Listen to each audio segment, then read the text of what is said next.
नमस्कार, न्यूज 24 देख रहे हैं आप और आपके साथ मैं हूं सऊद मोहम्मद खालिद। बुलेटिन में सबसे पहले बात उत्तर प्रदेश में बसों को लेकर के सियासत पर, क्योंकि यूपी में बसों को लेकर सियासत ने एक तरह से फैसला बदला है और 500 बसें गाजियाबाद और डीएम को उपलब्ध कराएं प्रियंका, यह बात कही गई है। क्योंकि इससे पहले यूपी की योगी सरकार ने कहा था प्रियंका गांधी सभी 1000 बसें लखनऊ भेजें। इस पर प्रियंका गांधी ने पलटवार किया था और कहा था कि यह ओछी राजनीति है। लेकिन अब इसमें एक फर्क आया। यूपी में बसों को लेकर के जो सरकार ने फैसला था अपना, वो बदला है और अब बदले हुए फैसले के मुताबिक 500 बसें गाजियाबाद डीएम को उपलब्ध कराने की बात कही है। बता दें कि इससे पहले जब प्रियंका गांधी ने 1000 बसों की एक बात कही थी कि वो मजदूरों के लिए 1000 बसें मुहैया कराना चाहती हैं, तो उसको मंजूरी दे दी थी योगी सरकार ने। लेकिन कहा था कि सभी 1000 बसें लखनऊ भेजें। उस पर यह कहा गया कि दरअसल गाजियाबाद में मजदूर फंसे हैं, तो लखनऊ में बसों को भेजने का क्या औचित्य। अब इस पर यह फैसला बदला गया है। इस वक्त हमारे साथ डिप्टी एडिटर संजीव त्रिवेदी जुड़ चुके हैं मेरे साथ। संजीव, इसको किस तरह से देखें? क्या कम से कम इस राजनीति के बीच मजदूरों के लिए एक बेहतर खबर इसको माने हम? देखिए, कल जब ये पेशकश को स्वीकार किया गया था यूपी के सरकार के द्वारा, तो उस वक्त 1000 बसों को हैंडओवर करने का वादा था कांग्रेस की तरफ से। लेकिन कांग्रेस ने ये जानकारी दी कि हमें रात में 11:40 पर यूपी सरकार की तरफ से मेल भेजा गया, जिसमें कहा गया कि आप हमें लखनऊ में सुबह 10 बजे बसें दे दीजिए। इस पर कांग्रेस पार्टी और प्रियंका गांधी की दफ्तर ने असमंजस जताते हुए कहा कि श्रमिक तो नोएडा और गाजियाबाद में फंसे हुए हैं, उन्हें बसों की जरूरत तो यहाँ है और हमारी जो बसें हैं वो तो आगरा बॉर्डर पे खड़ी हैं। तो ऐसे में आगरा से लखनऊ जाना क्यों जरूरी है, जबकि आगरा से श्रमिकों की मदद के लिए बसों को नोएडा और गाजियाबाद भेजा जा सकता है। लगता है कि इन दलीलों का असर हुआ है और फैसला अब ये हुआ है यूपी सरकार की तरफ से कि दिन के 12 बजे तक ये सारी जो बसें हैं 500 नोएडा जिलाधिकारी को और 500 बसें गाजियाबाद जिलाधिकारी को सौंप दी जाए, ताकि वहां तो संजीव, हमने देखा था कल भी कि गाजियाबाद में क्या स्थिति थी और फिर नोएडा और दिल्ली बॉर्डर पर भी हम देख रहे हैं कि कितने मजदूर फंसे हुए हैं। अब अगर दोपहर 12 बजे तक या फिर कुछ देर बाद तक ये बसें नोएडा या गाजियाबाद पहुंचती हैं, तो क्या माने कि मजदूरों को उनके घरों तक पहुंचाने में कम से कम अब आसानी होगी? प्रक्रिया बाकी है। इन बसों की फिटनेस टेस्ट मांगी गई है, उसकी जो सर्टिफिकेट होती है, और दूसरी ड्राइविंग लाइसेंस वगैरह ड्राइवर्स का चेक होगा कि वो चलाने के लिए सक्षम हैं या नहीं है, और वो तमाम प्रक्रियाएं। हालांकि उत्तर प्रदेश सरकार की तरफ से ये बोला गया है कि तमाम फिटनेस सर्टिफिकेट वगैरह जो है, ये आपदा का काल है, वो 30 जून तक लागू रहेंगे। अगर वो एक्सपायर भी कर चुके हैं तो वो कितनी अब इन बसों के ऊपर लागू होती है, क्योंकि ये राजस्थान की ज्यादातर बसें आई हैं और आप जानते हैं राजस्थान में कांग्रेस की सरकार है। तो ऐसे में अगर श्रमिकों को मदद करने की मंशा होगी तब तो तुरंत हो जाएगी, क्योंकि कांग्रेस कहती है हम बसों के साथ तैयार हैं। लेकिन अगर जांच वाच ज्यादा चली तो फिर मामला थोड़ा और टल सकता है। जी, कुल मिलाकर के अब इसमें भी देखना होगा कि कहीं राजनीति तो नहीं होती है। राजनीति नहीं हुई तो शायद मजदूरों को कम से कम एक मदद मुहैया हो जाएगी। बहुत शुक्रिया आपका तमाम जानकारी के लिए। नजर बना रखिएगा, आगे भी आपसे अपडेट के लिए जुड़ेंगे। इन सब के बीच मजदूरों की बसों को लेकर कांग्रेस और बीजेपी नेताओं में जुबानी जंग भी चल रही है। दोनों पार्टियां इस मुद्दे पर एक दूसरे पर राजनीति करने का आरोप लगा रही हैं। सबसे पहले आदरणीय प्रियंका गांधी जी को धन्यवाद देंगे, जिनके सतत प्रयासों से योगी जी को विचार करना पड़ा और देर आए दुरुस्त आए वाली पॉलिसी अख्तियार करते हुए उन्होंने 1000 बसें कांग्रेस की लेने को स्वीकार किया। जब मोदी जी और योगी जी सबके सहयोग लेने की बात कर रहे हैं, तब इन्हें कांग्रेस की बसें लेने में क्या आपत्ति थी? कांग्रेस कोई राजनीति नहीं कर रही, सिर्फ सेवा भाव से, सेवा ही परमो धर्म है। ये हमारी नेता प्रियंका गांधी जी और हमारे राहुल जी और सोनिया जी का मूलभूत सिद्धांत है। ये समय राजनीति करने का नहीं है। पिछले 1.5 महीने से बार बार कहा जा रहा है कि बसों की व्यवस्था करिए। ये तो आपकी नैतिक जिम्मेवारी आपकी और आपकी सरकार की बनती है कि जो लोग पैदल चल रहे हैं यूपी के बॉर्डर के अंदर, उनको यूपी रोडवेज की बसें दें और उनको गंतव्य स्थानों पर पहुंचाएं। चूंकि वो आपके वोटर नहीं है, इसलिए आपको उनका ध्यान नहीं है। कांग्रेस पार्टी और प्रियंका वाड्रा कुछ नहीं, एक श्रमिकों की हालत को पॉलिटिसाइज करना चाहते हैं। ये सोचने का विषय है कि ये बसें कहाँ से ली जा रही हैं। ये राजस्थान और पंजाब से ली जा रही हैं। ये बसें जब आप राजस्थान और पंजाब से ले रहे हैं तो वहीं पे आप उनको देते, अपने मुख्यमंत्री को देते, नहीं आप उत्तर प्रदेश भेजते। और उत्तर प्रदेश भी आपने जब भेजा तो आपने ट्विटर के माध्यम से शुरू करी, आपने कोई एक फॉर्मल अप्रूवल, किसी दूसरे राज्य की बसें जब नए अपने राज्य में आएंगी तो उसके लिए आपको एक सूचना देनी चाहिए। आवश्यकता ये है कि आपको बस की डिटेल और उसकी फिटनेस देनी चाहिए, क्योंकि कल उसी बस में कुछ और हादसा हो जाए तो फिर जिम्मेवारी कौन लेगा। तो इस तरीके से बयानबाजी जारी है, लेकिन इन सब के बीच अब फैसला बदल दिया गया है और 500 बसें गाजियाबाद और 500 बसें नोएडा भेजे जाने की बात कही गई है खुद सरकार की तरफ से। और न्यूज रूम से मेरे साथ हमारे पॉलिटिकल एडिटर रमन कुमार इस पर जुड़ चुके हैं। रमन, अगर हम इसको देखें तो इस पूरे मामले पर राजनीति क्यों हो रही है? अगर मंशा मजदूरों को मदद पहुंचाने की है तो फिर सीधे सीधे मदद की बात क्यों नहीं कही जा रही है? पहले लखनऊ भेजो, फिर गाजियाबाद या नोएडा भेजो, इस तरह की बात क्यों हो रही है? या फिर कांग्रेस भी इसको ट्विटर या सार्वजनिक कर करके ही क्यों बात सामने रख रही है? देखिए, कल जो चिट्ठी अवनीश अवस्थी की तरफ से प्रियंका गांधी के निजी सचिव संदीप सिंह को भेजा गया, वो रात में 11:40 पर भेजा गया और ये कहा गया कि लखनऊ में सुबह 9 बजे तक आप 1000 बसों को पहुंचा दीजिए और साथ ही साथ जो ड्राइवर्स का वेरिफिकेशन है उसके बारे में भी पूरी जानकारी दे दिया जाए। इसके बाद संदीप सिंह ने 2:10 पे चिट्ठी वापस अवनीश अवस्थी को लिखा कि इतनी रात में आप चिट्ठी लिखकर ये कह रहे हैं कि लखनऊ भेज दीजिए बस को, जबकि बात हुई थी कि नोएडा बॉर्डर गाजियाबाद बॉर्डर पर बस पहुंचाने की।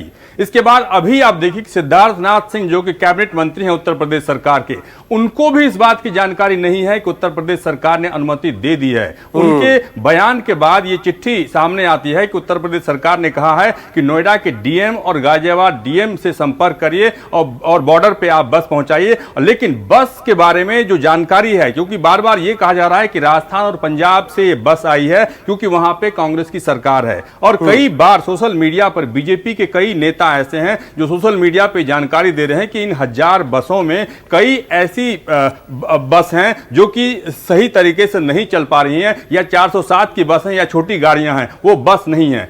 यानी कि आप कह सकते हैं कि जो भूमिका पेश की जा रही है उससे ऐसा लगता है कि गाजियाबाद और डीएम के पास जब सारी जानकारी सामने आएगी उसके बाद भी इसमें देरी लग सकती है। जहां तक ये कहा जा रहा है कि अगर एक्सीडेंट होता है तो उसकी जिम्मेदारी कौन लेगा? कोई भी बस अगर श्रमिकों को एक जगह से दूसरी जगह पहुंचाने के लिए पहले ये बात नहीं मानी जाती है कि उस बस से कोई एक्सीडेंट ही हो जाएगा। ऐसे में कह सकते हैं कि ये एक मामला हाई लेवल पे योगी आदित्यनाथ और प्रियंका गांधी के बीच चल रहा है और इसीलिए अवनीश अवस्थी जो कि योगी आदित्यनाथ के गृह सचिव हैं, उनके द्वारा लगातार चिट्ठी लिखकर जानकारी दी जा रही है। उनके मंत्रियों तक को भी इसकी कोई भनक नहीं लग रही है। बिल्कुल, कुल मिलाकर के राजनीति इस पर हावी हो रही है, लेकिन अब कम से कम जब यह फैसला बदला गया तो उम्मीद करते हैं कि जो मदद की बात कही जा रही है, दरअसल जिस बारे में यह सारी कवायद हो रही है वो मदद कम से कम अब मजदूरों को पहुंचेगी। बहुत शुक्रिया आपका तमाम जानकारी के लिए। नजर बना रखिएगा, आगे भी आपसे अपडेट के लिए जुड़ेंगे। और इधर लॉकडाउन 4 की गाइडलाइन के बाद आज दिल्ली की सड़कों पर काफी ज्यादा भीड़भाड़ दिखाई दे रही है। सरकारी बसें चल रही हैं और कामकाज के लिए लोग घरों से बाहर निकल रहे हैं। दिल्ली में आज से लगभग सभी चीज़ों को खोल दिया गया है। बस सर्विस भी शुरू हो गई। हम इस वक्त एक बार बस में हैं कल्याणपुरी से केंद्रीय टर्मिनल तक के लिए, और यहाँ पर आप देखिए लोकल जो बसेज हैं यहाँ पर, उसमें जो बात कही गई थी सिर्फ 20 लोग ही सफ़र करेंगे, वो उस नॉर्म्स को फॉलो किया जा रहा है। लोग यहाँ बैठे हैं, बहुत दिन बाद बस पे सफ़र कर रहे हैं आप। हाँ जी। तो आपको डर भी नहीं लग रहा है कि घर से बाहर निकलेंगे, कि अभी तो लगातार संख्या बढ़ रही है संक्रमित लोगों की? मगर निकलना तो पड़ेगा, ऑफिस से पेमेंट पैसे नहीं मिलेंगे, नहीं तो पैसे नहीं मिलेंगे, एक बड़ी बात है। और आप लोग ऑफिस के लिए निकले हैं बहुत दिन बाद? हाँ जी, चल निकले हैं। जो महिला कंडक्टर उनसे ही बात करेंगे। यहाँ पे मुश्किल हो रही होगी क्योंकि 20 से ज़्यादा लोग को चढ़ने नहीं देना है। लोग कोशिश, क्योंकि पहली बार लगभग 50-55 दिनों बाद बस खुला है, तो लोग भी आने की कोशिश कर रहे होंगे। बहुत ज़्यादा आने की कोशिश कर रहे हैं, लेकिन हम 20 सवारी से ज़्यादा बिठा नहीं। 1-2 सवारी की सीट है तो एक ही सवारी चढ़ाते हैं, उससे ज़्यादा सवारी नहीं चढ़ाते, पहले ही मना कर देते हैं। ये देखिए तमाम ऐसे लोग हैं और सबको इस बात की चिंता। और मैं भी न्यूज़ 24 भी अपील करेगा कि जब आप बस पे चढ़ें तो सावधानी बरतें। बस में चढ़ने के बाद इस तरह से हैंडल्स को ना पकड़ें जैसे मैं पकड़ा हूँ, क्योंकि कई लोग इसमें चढ़ रहे हैं, उतर रहे हैं। ऐसे में सावधानी आपको बरतनी है। दिल्ली में संख्या बढ़ते जा रही है कोरोना संक्रमित की, लेकिन ऐसे में तमाम आर्थिक गतिविधियों की वजह से खोला गया है, तो ये जिम्मेदारी भी आपकी है कि आप अपनी सुरक्षा करें। कैमरामैन अमित राय के साथ अमित कुमार, दिल्ली, न्यूज़ 24। और इस वक्त मेरे सहयोगी वरुण सिन्हा मेरे साथ लाइव जुड़ रहे हैं। वरुण, दिल्ली की सड़कों पर हालात क्या हैं? और कई जगहों पर कहा जा रहा है कि कुछ ट्रैफिक भी हो रही है या बाजारें, जो दुकानें हैं वो खुलने लगी हैं, क्या देख पा रहे हैं आप?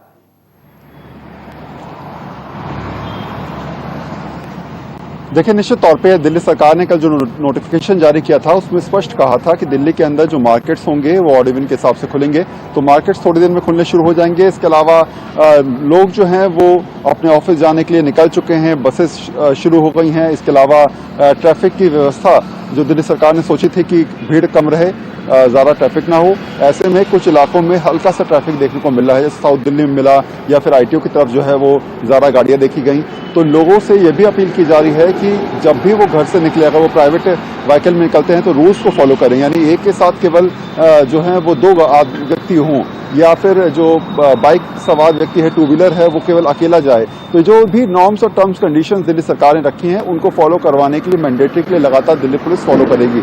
लेकिन हाँ, स्पष्ट है कि अब एक तरीके से कंटेनमेंट जोन को सेफ रखते हुए लगभग अगर आप देखेंगे तो दिल्ली आपको पुरानी उसी गति पर लौटती नजर भी आएगी। नहीं, लेकिन क्या अब जैसे दिन के 11 बजने वाले हैं, अब क्या दुकानें खुलती हुई नजर आ रही हैं? दिल्ली में ऑड इवन की तर्ज पर दुकानें भी खोलने की बात कह दी गई है अब। देखिए, दुकानें थोड़ी देर में खुलनी शुरू हो जाएंगी, क्योंकि एकदम से मार्केट एसोसिएशन ने पहले कहा था कि हम ये तय करेंगे कि आखिर किस तरीके से ऑड इवन के लिहाज से दुकानें खोलनी है, क्या नंबरिंग की जाएगी या फिर ये तय किया जाएगा कि ए ब्लॉक की दुकानें 50 आज खुलेंगी, बी ब्लॉक की दुकानें 50 कल खुलेंगी, इस तरीके से होगा, या 25-25 दुकानों के हिसाब से होगा। तो ये पूरे एक रूपरेखा है जो सरकार को तैयार करके जो है वो कहीं ना कहीं व्यापार संघ के लोग देंगे, या फिर सरकार अपने हिसाब से नोटिफिकेशन में इस बात का जिक्र उन्होंने किया होगा। तो मान के चलिए दिल्ली के जो मार्केट्स हैं, बड़े मार्केट्स हैं, वो करीब 11, साढ़े 11 या 12 बजे तक आपको उसकी खुलने की तस्वीर सामने निकल के आएगी। अगर कुछ लोग आपके पास मौजूद है, उनसे बात कर सके कि आप जब दिल्ली एक तरह से वापस रूटीन पर आ रही है, पहले के मुताबिक ही एक बार फिर से यहां पर चहल पहल दिख रही है, तो फिर उनका रिएक्शन क्या है? वो जो लोग निकले हैं वो क्या सोच के निकले, किसी काम से या फिर किसी और वजह से? देखिए, मेरे साथ जो लोग हैं वो बेसिकली पलायन वाले हैं। मेरे साथ जो लोग हैं वो अभी भी ये सोच रहे हैं कि उन्हें अपने गंतव्य तक पहुंचने की कोई व्यवस्था हो जाए। दिल्ली खुल गई है तो ऐसे में उम्मीद उनकी ये है कि शायद हो सकता है कि बीच रास्ते से कोई बस उनको मिल जाए और वो उनके गंतव्य तक पहुंचा दे। तो ये तस्वीर भी जो कल परसों वाली थी वो आज भी वैसे देखने को मिल रही है। आज ज्यादा इसलिए ज्यादा मिलेगी आपको देखने को क्योंकि अब लोगों को लग रहा है कि शायद व्यवस्था सरकार ने कर दी है, थोड़ी नॉर्मल सी लग रही है, थोड़ी नॉर्मल सी आती दिखाई दे रही है, तो लोगों को भी उम्मीद है कि कम से कम अब वो अपने घरों तक पहुंच सकते हैं। बहुत शुक्रिया वरुण, तमाम जानकारी के लिए। आप नजर बना रखिएगा, आगे भी आपसे अपडेट के लिए जुड़ेंगे। लेकिन इन सब के बीच महाराष्ट्र की स्थिति बहुत ज्यादा ठीक नहीं है। बड़ी खबर कि महाराष्ट्र में अब लॉकडाउन का पालन कराने के लिए पैरामिलिट्री फोर्सेस की तैनाती की जा रही है और राज्य में अब तक 10 कंपनियां पहुंच भी चुकी हैं। सीआईएसएफ की 3 जबकि सीआरपीएफ की 2 कंपनियों को तैनात किया गया है। मुंबई में इनकी तैनाती की जा रही है, जबकि रैपिड एक्शन फोर्स की 5 कंपनियां राज्य के दूसरे जिलों में तैनात की जा रही हैं। और बता दें कि पैरामिलिट्री फोर्सेस के जवान महाराष्ट्र पुलिस की मदद करेंगे। आपको बता दें कि उद्धव सरकार ने दरअसल केंद्र सरकार से पैरामिलिट्री फोर्स की मांग की थी, जिसे केंद्र ने मान लिया था। अब पैरामिलिट्री फोर्सेस की तैनाती भी महाराष्ट्र में की जा रही है। महाराष्ट्र में स्थिति सबसे ज्यादा खतरनाक इसलिए क्योंकि 35,000 से अकेले ज्यादा मामले, 1 लाख से ज्यादा जो मामले अभी पूरे देश में हैं, उसमें अकेले 35,000 से ज्यादा मामले महाराष्ट्र के हैं। विनोद जगदाले मेरे सहयोगी इस वक्त मेरे साथ जुड़ रहे हैं। विनोद, आप महाराष्ट्र की स्थिति देखिए बहुत ज्यादा अच्छी है नहीं। लॉकडाउन 1 हो जाए या फिर अब लॉकडाउन 4, लगातार महाराष्ट्र सबसे ज्यादा मार झेल रहा है कोरोना की, और खास तौर पर मुंबई। अब क्या लगता है पैरामिलिट्री फोर्सेस के उतरने के बाद कुछ बदलाव आएगा, तब्दीली आएगी?